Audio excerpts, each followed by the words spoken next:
Saviez-vous que près de 40% des adultes souffrent d'une carence en vitamine B12? Cela peut causer bien plus que de la fatigue, des troubles neurologiques, des inflammations chroniques et même aggraver les maladies auto-immunes. Et pourtant, ce problème est souvent sous-diagnostiqué. Et dans cette vidéo, on va découvrir pourquoi la B12 est si essentielle, surtout si vous souffrez de maladies chroniques comme la maladie de Crohn ou de Hashimoto.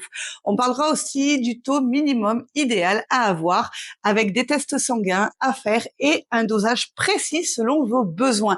Restez bien jusqu'à la fin car je vous partagerai une astuce efficace pour prendre de la B12 même si votre intestin est abîmé. Cela pourrait littéralement changer votre vie.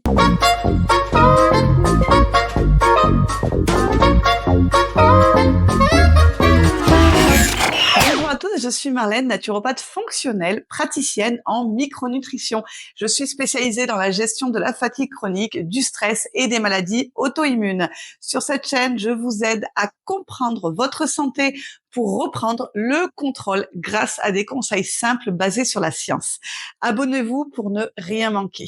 Et avant de commencer, je vous invite à télécharger mon e-book qui est entièrement gratuit, dont je vous mets le lien en description sous la vidéo, les 8 clés essentielles pour retrouver votre énergie et votre vitalité au quotidien. Je vous invite aussi à visiter mon site vitalistasanté.fr pour en apprendre davantage sur moi ainsi que sur mon accompagnement personnalisé. Vous y trouverez également mon blog avec plein d'astuces santé.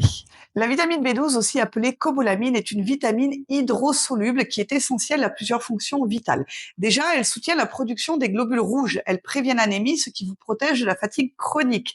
Ensuite, elle protège le système nerveux car elle joue un rôle clé dans la myéline, qui est une gaine qui protège vos nerfs. Et sans elle, des troubles comme des engourdissements ou même des pertes de mémoire peuvent apparaître. Ensuite, elle régule aussi l'inflammation car la B12 agit sur l'homocystéine, un marqueur inflammatoire. Des taux élevés de ce marqueur sont liés à des maladies cardiovasculaires, au stress oxydatif et à des inflammations chroniques. La B12 aide à maintenir ce marqueur à des niveaux sains. Elle va favoriser aussi l'équilibre immunitaire car elle soutient les globules blancs et peut aider à calmer une hyperactivation immunitaire comme dans certaines maladies auto-immunes. Une étude de 2018 a d'ailleurs montré qu'un déficit en vitamine B12 pouvait aggraver le processus inflammatoire chez les personnes atteintes de maladies auto-immunes comme la thyroïdie de Hashimoto ou la sclérose en plaques et bien d'autres. Les signes les plus fréquents quand on manque de vitamine B12 sont souvent la fatigue inexpliquée et ça même après une bonne nuit de sommeil. Des troubles neurologiques aussi comme des pertes de mémoire ou des fourmillements dans les mains et dans les pieds. On va retrouver également des problèmes digestifs avec des diarrhées fréquentes ou des pertes d'appétit. Une langue lisse et douloureuse est un signe vraiment très spécifique d'un manque sévère de B12. Et bien sûr, on va retrouver aussi une aggravation de l'inflammation chronique. Une carence prolongée peut conduire à des dommages irréversibles, notamment au niveau du système nerveux. Chez les personnes souffrant de maladies auto-immunes, cela peut même provoquer ou favoriser des poussées inflammatoires, rendant la gestion de la maladie beaucoup plus difficile. Parmi les personnes particulièrement vulnérables à un déficit en B12, on va retrouver les végétariens et végétaliens, car la B12 se trouve en grande partie dans les produits d'origine animale. Ensuite, avec l'âge, l'estomac produit moins d'acide chlorhydrique, ce qui réduit l'absorption de la B12 chez les personnes âgées. Et pour celles qui sont atteintes de maladies chroniques, comme la maladie de Crohn ou la colite ulcéreuse, le risque de carence de cette vitamine est également très élevé. Avant d'aller plus loin, si cette vidéo vous plaît, n'hésitez pas à me mettre un petit like et si vous avez des questions, notez-les en commentaire, j'y répondrai avec grand plaisir. L'idéal pour savoir si on manque de B12 est de pratiquer un dosage sanguin. Mais attention, un taux normal, situé dans les normes du laboratoire, ne veut pas dire que tout va bien. Déjà, il ne faut pas se contenter d'être dans la limite inférieure de cette norme, mais toujours être au-dessus. Enfin, au-dessus de la norme ou au maximum de la norme. Il faut bien savoir que le risque de surdosage de cette vitamine est extrêmement faible. L'excédent est généralement éliminé par les urines et le corps ne stocke que de petites quantités de B12 dans le foie. Une consommation excessive est facilement éliminée. Pour une personne en bonne santé, l'idéal est d'être au moins à 400 picomoles PMOL par litre ou 200 picogrammes PG par millilitre.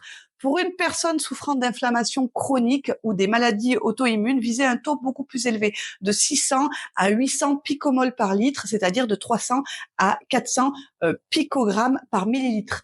Pour une analyse complémentaire, demandez aussi le dosage de l'homocystéine ou de l'acide méthylmalonique. Ce sont de bons indicateurs pour détecter une carence fonctionnelle, même si votre B12 sanguine semble normale. Maintenant, il faut savoir comment prendre cette B12 et à quel dosage. Alors, je vais vous expliquer comment optimiser votre supplémentation. Déjà, les formes de B12 à privilégier, c'est la méthylcobalamine, qui est directement active et idéale pour les inflammations chroniques, car la cyanocobalamin, qui est plus courante, nécessite une conversion par le foie. Si vous avez des problèmes digestifs comme la maladie de Crohn, l'idéal est de privilégier les injections intramusculaires ou les comprimés sublinguaux qui contournent les intestins, c'est-à-dire ce sont des petits comprimés à mettre sous la langue, à faire fondre, qui passent directement dans le système sanguin sans avoir à passer par le système intestinal. Pour les personnes qui n'ont pas ce type de problème, des capsules à libération lente suffisent. Au niveau du dosage recommandé, pour une supplémentation quotidienne, ça va de 1000 à 2000 microgrammes par jour en sublingual, en gouttes ou en comprimé avalé. Et en cas de carence sévère, il peut être utile de faire une injection hebdomadaire de 1000 microgrammes pendant 4 à 6 semaines, suivie d'un entretien régulier. La maladie de Crohn peut affecter l'absorption de la B12, en particulier si la partie de l'intestin, l'iléon terminal, là où la B12 est normalement absorbée, est touchée ou retirée chirurgicalement. Les comprimés sublinguaux en absorption directe se dissolvent sous la langue, permettant à la B12 d'être absorbée directement dans la circulation sanguine via les muqueuses buccales, contournant ainsi l'intestin. C'est vraiment l'idéal pour les problèmes intestinaux, que ce soit pour les personnes ayant un Crohn ou qui auraient juste des atteintes au niveau de l'intestin grêle, ce qui réduit vraiment beaucoup l'absorption de cette B12 par voie gastro-intestinale. Les gouttes, quant à elles, permettent une administration flexible. Elle peut être prise par voie orale, souvent en les déposant sous la langue, ce qui peut aussi permettre une absorption sublinguale selon la formulation choisie. Certaines personnes trouvent que les gouttes sont plus pratiques que les comprimés et si les gouttes sont laissées suffisamment longtemps sous la langue, elles peuvent être tout aussi efficaces que les comprimés sublinguaux. Pour les formes qui contournent l'intestin, on va donc retrouver ces fameux comprimés à faire fondre sous la langue. Les gouttes, si elles sont laissées suffisamment longtemps, entre 30 secondes et 1 minute, pour permettre l'absorption optimale, mais également la solution injectable qui parfois reste la seule alternative possible. En résumé, la B12 est bien plus qu'une simple vitamine. Elle protège votre cerveau, elle régule les inflammations et peut même aider à gérer les maladies auto-immunes. Pour maximiser l'efficacité de votre supplémentation, prenez votre B12 avec un peu de graisse comme l'avocat ou les noix et privilégiez les formes sublinguales si vous avez des soucis digestifs. Si cette vidéo vous a éclairé, n'oubliez pas de me mettre un petit like et de vous abonner à ma chaîne. Pour en savoir plus sur la micronutrition et optimiser votre santé, rendez-vous sur mon site vitalistasanté.fr.